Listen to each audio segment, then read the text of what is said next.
We'll see if I can get 5 miles to retrieve this stick. I haven't been able to been working with her in a while. Where I've been working. You ready? Watch it. Watch it. Go get it. Bring it back.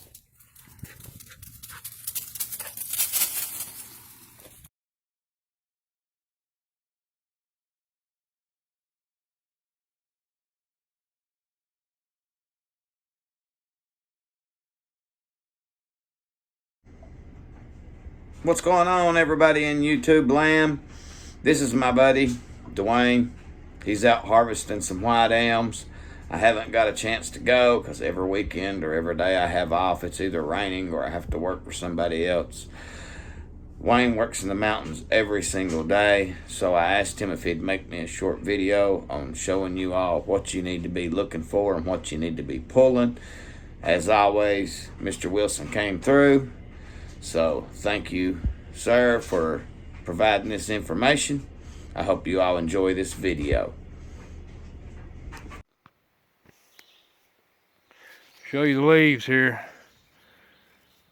That way, you know, that'll help identify it too. You know, they got a big bushy top on them. Where they get them big forks, like I was talking in another video, how they fork out in the main top. They get these leaves right here get big. They get as long as your hand, wide as your hand. But you see they're teardrop shaped, kinda, somewhat. But they got a fuzz to them. They got fuzz on them. I mean, you can feel it. Stuff will stain your hands after a while. I ain't been doing it much this year, and I'm already getting stained orange hands, getting them old Trump hands. But it's got a fuzz on it. Sometimes you can smack them on slippery elm, they'll stick to you. This one's wanting to stick to my bridges. But you can smack them, sometimes they'll stick. That'll help identify slippery elm. Or they got the fuzz. I mean, all the white elms has got the fuzz on the leaves. Your red elms will be smooth. You can't really see the fuzz through the video. A little bit right there, but the bigger the leaves, the bigger the fuzz. Slippery elm. Alright. Cooper, come on, man. Hollering at my dog, trying to keep him close. Got me a little gnat smoke going, keep these gnats off of me early in the morning. Try to help you identify slippery elm. The white. This ain't a very old tree. It's coffee can size. It's good size. It's old crooked dink. I got permission to get the damaged, the no good elm. It ain't never gonna make nothing, you know. I mean, all you can get is ties out of them. They're basically no good, pup wood. But on identifying these things, you know, you got this straight bark, like. But now sometimes you whites will get that blotchy bark too. But most of them's got the straight line bark.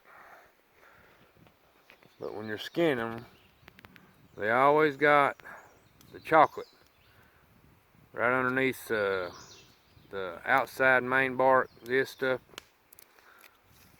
But it's got the chocolate on it. Your reds will be like a pinkish, reddish, and when you jerk the strip off the tree on a white elm, usually they'll run way up them. Way up above where that dead ended, there's a fork in it, and that's another good indicator on white elm. They'll have forks way up the top. You know, they'll have branches and stuff, but they'll have two main forks way up the top. 9 times out of 10. But you know, you got your chocolate right underneath the outside bark. You know, it helps identify, and they are slimy slick. They get snotty slick.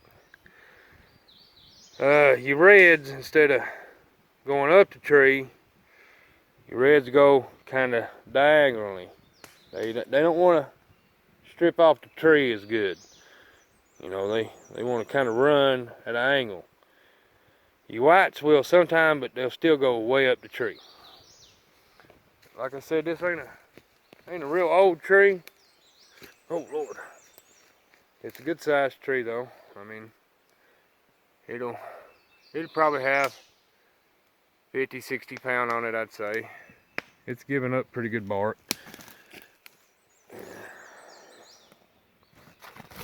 But let's get back to work, skinning and dodging the gnats. A little short video of pulling a strip off a white elm and rosining it out for you. Let you see how how I do it. How I've been doing it for years.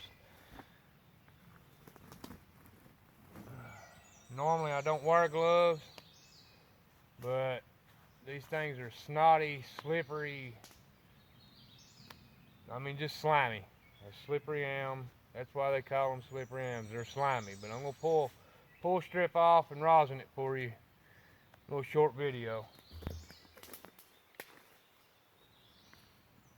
And if you're wondering, I got snake chaps on. They're knee high. I always wear my snake chaps, even pulling trees close to roads or anything like that, because you never know about snakes in the woods. I done stepped on one this year, a yellow one, and caught one black one. My dog run up on it, about got bit right in the face. But you just, like I just showed you, just try to run it up the tree, whip it off like, kinda, and you'll get it to run on up the limbs. But here's your piece of bark about, I don't know, 4 or 5 inches wide. Gets a little wider in places, but this is how I always rosin. I bow it and pull, and then your pieces, your short pieces, instead of just tossing them, they still got bark on them. Get that chunk of bark out of there. If you're gonna harvest it, harvest it. You know, you gotta do it right. I'm a firm believer in doing it right. I enjoy the woods. They've took care of me for years. Worked with mine for about 10 years. Log woods about 10 years. I've been in the mountain or on the mountain all my life. A little thin strip, once you get it pulled out like that right there, you got it, you know, running. Just bow it and pull a little bit, and it'll help pull that inner meat out. That's what you add her. That's payday. Bow it and pull it a little bit. Try not to break your bark. Try to more or less bow it and pull at the same time. I always use my index finger pushing on the inside. That way I don't break it as bad, and you don't got to rosin it as much like that. You'll about clean a whole chunk off. But, you know, just like I said, I got it running. Just keep pulling that meat out. Bow it and pull. Pull it right out there.